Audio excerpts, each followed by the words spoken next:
Dear students, যে chapter আজ আমি শুরু করছি সেটা হলো US hegemony in world politics. The first question come when we start that particular chapter at what is hegemony. Hegemony, in common word, it means complete supremacy of a statutory one single power. যদি শুদ্ধ ভাষায় বলতে হয়, hegemony এমন একটা process যেখানে সমগ্র পৃথিবী একটি মাত্র শক্তির অঙ্গুলি হেলনায় চলবে এবং সেই হবে supreme leader of all countries. এখন প্রশ্ন আসে, 1991-এর ইউএসএসআর ডিসইন্টিগ্রেশন হওয়ার পর যে রেডিক্যাল চেঞ্জেস এসেছিল ওয়ার্ল্ড জিওপলিটিক্সে, সেক্ষেত্রে যে কন্টিনিউয়াস রাইজ অফ ইউএস এবং ইউএসের প্রত্যেকটা বিষয়ে, প্রত্যেকটা দেশের পার্টিকুলার ওদের ইন্ডিভিজুয়াল বিষয়ে ইন্টারফেয়ার করার যে চেষ্টা, সেটা কি এক অর্থে আমরা হেজিমনি বলে ধরতে পারি। যদিও পলিটিক্যাল সায়েন্সের ভাষায় কোনো একটা পার্টিকুলার দেশকে বলে বলা যায় না, তবুও ধরে নিতে আমরা পারি। এখন কোয়েশ্চেন অবশ্যই আসে আমাদের মনে যে why hegemony gradually supported USA. এর একটা সিম্পল আনসার যদি দিতে হয়, সেটা হলো তখন বা ওই সময়ের পরিস্থিতি এরকম ছিল যে হ্যাঁ, ইউএসএ ফুল ফোর্সে কাজ করতে তখন পেরেছিল। 1991-এর আগ পর্যন্ত ধরতে গেলে আমাদের পুরোটা পৃথিবী বাইপোলার ওয়ার্ল্ড ছিল, আমরা সবাই জানি ওটা। কিন্তু 1991-এর পর থেকে যে ব্যালেন্সিং এতদিন পর্যন্ত ছিল দুটো পার্টির ভেতরে, world was divided into two groups, সেটা আর এখন আমরা পাচ্ছি না।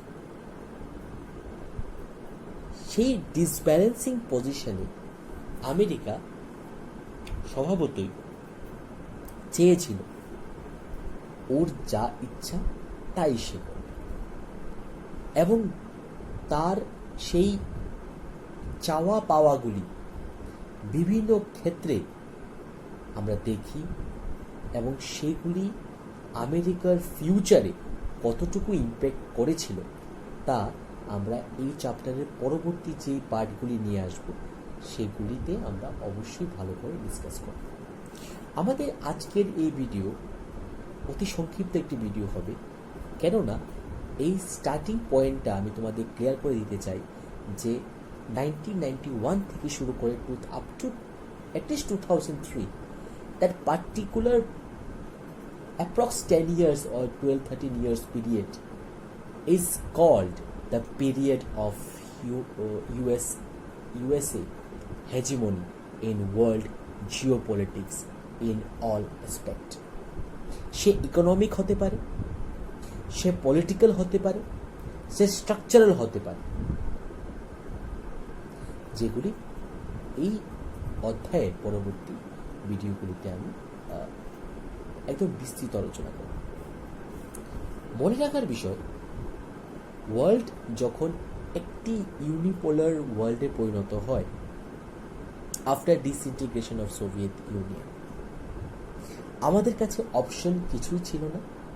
ইউএসএ 90% কান্ট্রির কাছে একটা ফুল ফ্লেজেড একটা অপশন ছিল, যেখানে ওদের ভরসার স্থল ছিল ইউএসএ, ওদের ইকোনমিক হেল্প করার সবচেয়ে পজিটিভ সাইন ছিল ইউএসএর কাছে।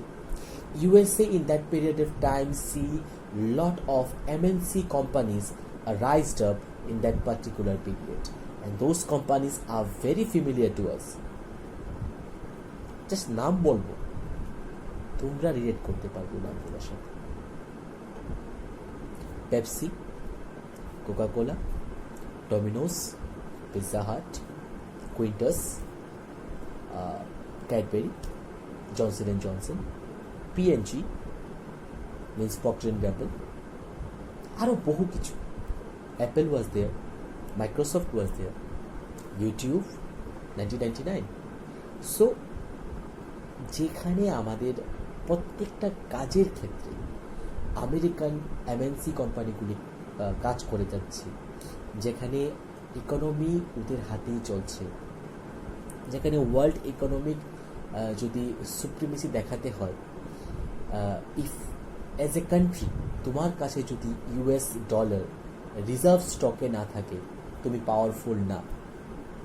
অ্যাজ এ কারেন্সি ইউএস ডলারের সুপ্রিমেসি ওয়ার্ল্ড পলিটিক্সে, ইউনাইটেড নেশনে আমেরিকার সুপ্রিমেসি, ওয়ার্ল্ড ব্যাংকে আমেরিকার সুপ্রিমেসি, WTO-তে আমেরিকার, ওয়ার্ল্ড ট্রেড অর্গানাইজেশনে আমেরিকার সুপ্রিমেসি। তাছাড়া প্রত্যেক দেশের ইন্ডিভিজুয়াল ওদের পার্সোনাল বিষয়ে ইন্টারফেয়ার করা থেকে শুরু করে, ইন্টার কান্ট্রি বাউন্ডারিজ ডিসপিউট থেকে শুরু করে সব বিষয়ে আমেরিকার যে এই নাক গলানোর নীতি, সেটা কি আমরা হেজিং নেব? এবং পরবর্তী অধ্যায়গুলিতে, অধ্যায় বলে ভুল হবে, পরবর্তী পার্টগুলিতে ইউএস হেজিমনি চ্যাপ্টারে আমি ইউএস কিভাবে নিজের সুপ্রিমেসি জাহির করার জন্য কিছু রং স্টেপ নিয়েছিল এবং স্টেপগুলি কিভাবে ইউএসএকে ব্যাকস্টেপিং করেছিল সেটা নিয়ে বিস্তৃত আলোচনা করব। আজকে এখানে রাখছি। প্রথম চ্যাপ্টারের ফার্স্ট যে পার্টটা আছে, মিনস চ্যাপ্টার 3 ফার্স্ট পার্ট যেটা আছে, ওটা আজকে আমি ডিসকাস করে দিলাম। Means what is in common sense, what is hegemony. So stay tuned. আর সবাইকে অবশ্যই বলবো সাবস্ক্রাইব করার জন্য। আর ভয়েস কোয়ালিটি মেবি একটু ডিফার করতে পারে, because I don't have proper microphone connectivity. So please pardon me and stay with me. Thank you.